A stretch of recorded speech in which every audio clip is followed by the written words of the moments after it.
നമസ്കാരം. ഇതിഹാസ action fantasy ചിത്രം ദി ഒഡീസി. ക്രിസ്റ്റഫർ നോളൻ കാഴ്ചവെക്കുന്ന ഈ ഇതിഹാസ ചിത്രത്തെക്കുറിച്ച് ഋഷിരാജ് സിംഗ് IPS കുറിച്ച അതിമനോഹര റിവ്യൂ ലേഖനം കേൾക്കേണ്ടതാണ്. അതൊന്ന് കേൾക്കാം. രാമായണവും മഹാഭാരതവും പോലെ ഇതിഹാസ കൃതികളാണ് ഇലിയഡും ഒഡീസിയും. ഗ്രീക്കിലെ ഇഥാക്ക എന്ന രാജ്യത്തെ ധീരനായ പോരാളി ഒഡീസിയൂസിനെയും ട്രോജൻ യുദ്ധത്തെയുമെല്ലാം അധികരിച്ച് പല സിനിമകളും ഇതിനകം ലോക സിനിമയിലുണ്ടായിട്ടുണ്ട്. എന്നാൽ ക്രിസ്റ്റഫർ നോളന്റെ ദി ഒഡീസി അതിനെയെല്ലാം ബഹുദൂരം പിന്നിലാക്കി കളഞ്ഞു. ഐതിഹാസികമായ ട്രോജൻ യുദ്ധം കഴിഞ്ഞ് തിടുക്കത്തിൽ പ്രിയപ്പെട്ടവരെയും നാടിനെയും കാണാനായി ഒഡീസിയൂസ് നടത്തുന്ന യാത്രയിൽ സംഭവിക്കുന്ന ഉദ്വേഗജനകമായ സംഭവങ്ങളാണ് ഒഡീസി സിനിമയിലെ ഇതിവൃത്തം. ഹോമറിന്റെ വിശ്വതിഹാസമാണോ ക്രിസ്റ്റഫർ നോളന്റെ സിനിമാതിഹാസമാണോ മികച്ചതെന്ന് കാഴ്ചക്കാർ സംശയിച്ചു പോകും. അത്ര ഗംഭീര ക്രാഫ്റ്റിംഗ് ആണ് ഒഡീസി. ഇതിഹാസകാവ്യങ്ങളിലെ കഥാപാത്രങ്ങളും സംഭവങ്ങളും അവിശ്വസനീയമായ കെട്ടുകഥകൾ മാത്രമാണ് വായനക്കാരന്. എന്നാൽ ഒഡീസി വെള്ളിത്തിരയിൽ കാണുമ്പോൾ അതൊന്നും കെട്ടുകഥകളല്ല എന്നും യാഥാർത്ഥ്യമാണെന്നും കാണികൾക്ക് തോന്നിപ്പോവും. ഒരു ശതാബ്ദത്തിനിടയ്ക്കുള്ള സിനിമകൾ വിലയിരുത്തിയാൽ ഇത്രയും വ്യത്യസ്തമായ രീതിയിൽ നിർമ്മിച്ച മറ്റൊരു സിനിമ ഇല്ല എന്നു തന്നെ പറയാം. ഒരു മുറിക്കകത്തോ കൊച്ചു വീട്ടിലോ ഷൂട്ട് ചെയ്ത് ടെലിവിഷന്റെയോ മൊബൈൽ ഫോണിന്റെയോ ഇത്തിരി ചതുരത്തിൽ കണ്ട് സിനിമ ആസ്വദിക്കുന്ന ചലച്ചിത്ര പ്രേമികൾക്കായി ക്രിസ്റ്റഫർ നോളൻ ഐമാക്സിന്റെ ഗാംഭീര്യത്തിൽ വെള്ളിത്തിരയിൽ വെച്ചു നീട്ടിയ വരദാനമാണ് ഒഡീസി. അദ്ദേഹം ഒരുക്കിയ മഹാകാഴ്ചയിലൂടെയാണ് തിയേറ്റർ ഇഫക്റ്റ് എന്താണെന്ന് പ്രേക്ഷകൻ അറിയുന്നത്. OTT പ്ലാറ്റ്ഫോമിൽ വീട്ടിലിരുന്ന് കാണേണ്ടതല്ല സിനിമ എന്നും തിയേറ്ററിൽ തന്നെ പോയി കാണണമെന്നും പച്ചയ്ക്ക് പറയുന്ന അത്യുഗ്രൻ മേക്കിംഗ്. ഇതിഹാസകഥ കാണുകയല്ല ഈ സിനിമയിലൂടെ പ്രേക്ഷകൻ ചെയ്യുന്നത്, മറിച്ച് ആ കഥ കൊണ്ടൊരുക്കിയിരിക്കുന്ന ബ്രഹ്മാണ്ഡ കാഴ്ച അനുഭവിക്കുകയാണ്. ലോകത്താദ്യമായി IMAX ക്യാമറ ഉപയോഗിച്ച് മുഴുനീള ചിത്രീകരണം നടത്തിയ ഈ സിനിമ ഞാൻ തിയേറ്ററിൽ കാണുമ്പോൾ ഉണ്ടായ അനുഭവം വിവരണാതീതമാണ്. സ്ക്രീനിൽ കടലിളകുമ്പോൾ എൻ്റെ സീറ്റും ഞാനുമെല്ലാം അറിയാതെ ഇളകിപ്പോകുമ്പോഴേയും യുദ്ധങ്ങൾക്കിടയിൽ നമ്മൾ പെട്ടുപോയ പോലെയും നമ്മുടെ ശരീരത്തിന് മുറിവേൽക്കുന്ന പോലെയും അറിയാതെ തോന്നിപ്പോകുന്നു. ഓരോ സീനുകളും നമ്മെ പിടിച്ചുലയ്ക്കുന്നു. IMAX ഉപയോഗിച്ചുള്ള ചിത്രീകരണം വളരെ പ്രയാസമേറിയതാണ്.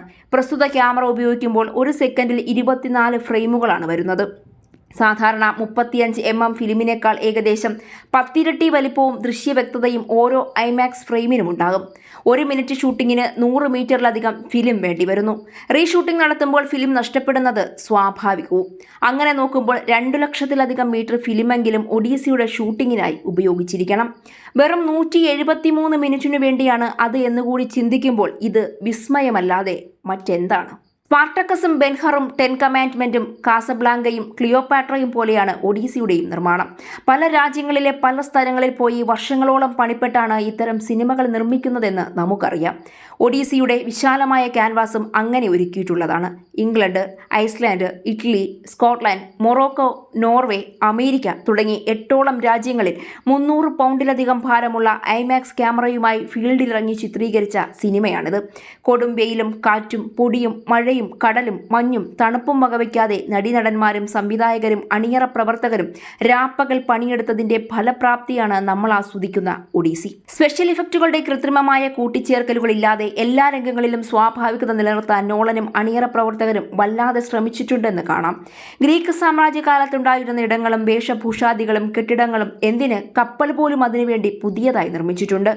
ഈ സിനിമയെ സംബന്ധിച്ച് ലോകത്തിന്റെ വിവിധ കോണുകളിൽ ചില ചർച്ചകൾ നടക്കുന്നുണ്ട്.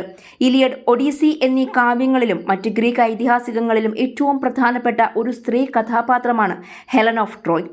ലോകത്തിലെ ഏറ്റവും മനോഹരമായ സ്ത്രീയായിട്ട് വിശേഷിപ്പിക്കപ്പെടുന്ന ഹെലൻ എന്ന കഥാപാത്രത്തിനു വേണ്ടി ക്രിസ്റ്റഫർ നോളൻ തിരഞ്ഞെടുത്തിരിക്കുന്നത് ഓസ്കാർ ജേതാവായ കെനിയൻ ദമ്പതികൾക്ക് മെക്സിക്കോയിൽ ജനിച്ച ലുപ്പിറ്റ നിയുങ്കോയെയാണ്. സൗന്ദര്യധാമയായ ഹെലന്റെ നിറമെന്താ ഇങ്ങനെയെന്ന് ചോദിക്കുന്നവരോട് 2500 BC ജീവിച്ചിരുന്ന ഒരു കഥാപാത്രത്തിന്റെ നിറം പറയാൻ ആർക്കാണ് സാധിക്കുക എന്നാണ് ക്രിസ്റ്റഫർ നോളൻ ചോദിക്കുന്നത്.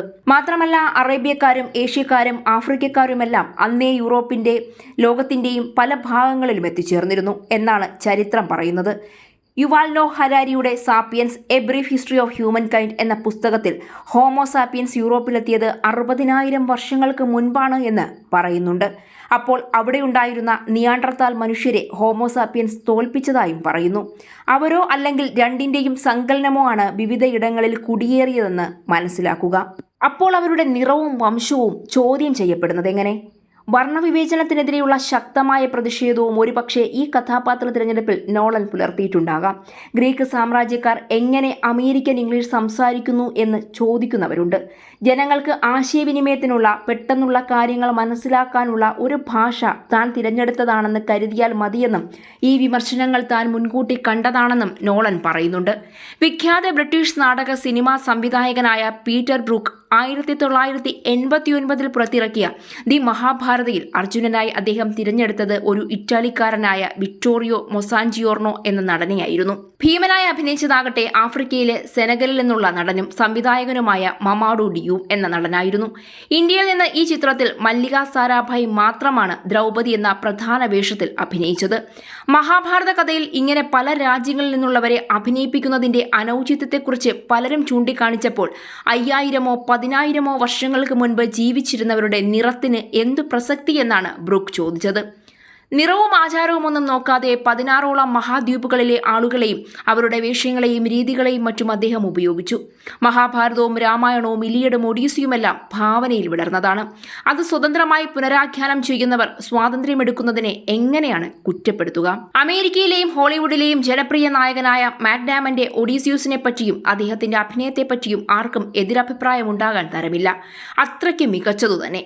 ഒഡീസിയൂസിന്റെ ഭാര്യ പെനലോപ്പിയായി അഭിനയിച്ചിരിക്കുന്ന ആൻ ഹതാവെ, അമരത്വമുള്ള കടൽ ദേവതയായ ന്യൂം കാലിപ്സോയായി അഭിനയിച്ച ഓസ്കാർ ജേതാവ് ചാർലിസ് തെറോൺ, മകനായി അഭിനയിച്ചിരിക്കുന്ന ടോം ഹാളണ്ട്, മെനാലാവൂസായി അഭിനയിച്ചിരിക്കുന്ന റോബർട്ട് പാറ്റിൻസൺ, ഒഡീസിയൂസിന്റെ വഴികാട്ടിയായ അഥീന ദേവതയായി അഭിനയിച്ച സെൻഡായ തുടങ്ങി എല്ലാവരും മികച്ച പ്രകടനം കാഴ്ചവെച്ചു. ഓസ്കാർ ജേതാവായ സംഗീത സംവിധായകൻ ലുഡ്വിഗ് ഗൊറാൻസൺ ഒരുക്കിയ സൗണ്ട്സ്കേപ്പ് മറ്റൊരു വിസ്മയമാണ്. അതുപോലെ കളർ ഗ്രേഡിംഗും അസാധ്യമായിരിക്കുന്നു. ഷോർട്സും റീൽസും സോഷ്യൽ മീഡിയയും കണ്ട് നീണ്ട കാഴ്ചകളെ ക്ഷമ നഷ്ടപ്പെട്ടു പോയ അനുവാചകൻ OTTയിൽ സിനിമ കാണുന്നത് വേഗത കൂട്ടിയിട്ടോ അല്ലെങ്കിൽ കുറേ ഭാഗം ഒഴിവാക്കിയിട്ടോ ഒക്കെയാണ്. മുതൽ മുടക്കില്ലാതെയും അധ്വാനമില്ലാതെയും ദൈർഘ്യം കുറഞ്ഞ സിനിമകൾ നിർമ്മിക്കുവാനും അത് OTT പ്ലാറ്റ്ഫോമിൽ എത്തിക്കുവാനുമാണ് ഇന്ന് ശ്രമം നടക്കുന്നത്. ലോകത്തെ വമ്പന്മാരായ വാർണർ ബ്രദേഴ്സിനെ $83 ബില്യൺ കൊടുത്ത് വിലയ്ക്ക് വാങ്ങാൻ ഒരു OTT കമ്പനി ശ്രമിക്കുന്നത് ലോകത്ത് വലിയ ചർച്ചയ്ക്ക് വഴിവെച്ചിട്ടുണ്ട്. അത്തരമൊരു വിൽപ്പന നടന്നാൽ വാർണർ ബ്രദേഴ്സിന്റെ സിനിമകൾ തിയേറ്ററിൽ പ്രദർശിപ്പിക്കുന്നതിനേക്കാൾ എത്രയും പെട്ടെന്ന് OTTയിൽ പ്രദർശിപ്പിക്കാനായിരിക്കും ആ കമ്പനി ശ്രമിക്കുക. മറ്റു നിർമ്മാണ കമ്പനികളും ഈ പാത പിന്തുടർന്നാൽ ഭാവി സിനിമ ശബ്ദം കുറഞ്ഞ ചെറിയൊരു വട്ടമായി തീരും. സിനിമാ നിർമ്മാണവും അതിന്റെ കാഴ്ചയും ചെറുതല്ല എന്നും അതിന്റെ മൂല്യം വളരെ വലുതാണെന്നും അതിനാൽ അത് തിയേറ്ററിൽ പോയി തന്നെ കാണണമെന്നും നമ്മോട് പറഞ്ഞുകൊണ്ടിരിക്കുകയും അതിനുവേണ്ടി പ്രവർത്തിച്ചുകൊണ്ടിരിക്കുകയും ചെയ്യുന്നവരാണ് സ്റ്റീഫൻ സ്പിൽബർഗിനെയും ക്രിസ്റ്റഫർ നോളനെയും പോലെയുള്ള വിഖ്യാത സംവിധായകർ. ഒഡീസി പോലെയുള്ള സിനിമകൾ നമ്മെ പഠിപ്പിക്കുന്നതും അതുതന്നെ. ഒരു പക്ഷേ ലോകത്തിന് നഷ്ടപ്പെട്ടുകൊണ്ടിരിക്കുന്ന തിയേറ്റർ അനുഭവത്തെ കണ്ടും കൊണ്ടും തിരിച്ചു പിടിക്കാമെന്ന സിനിമ എന്ന കലയെ സ്നേഹിക്കുന്നവരുടെ വ്യഗ്രത കൂടിയാണിത്. അതിന് നിമിത്തമാകാൻ ഒഡീസി എന്ന മഹാസിനിമയ്ക്ക് കഴിഞ്ഞുവെന്നതിൽ നമുക്ക് അഭിമാനിക്കാം. അതോടൊപ്പം തിയേറ്ററിൽ പോയി മാത്രമേ സിനിമ കാണുകയുള്ളൂവെന്ന് നമുക്ക് തീരുമാനമെടുക്കുകയും ചെയ്യാം.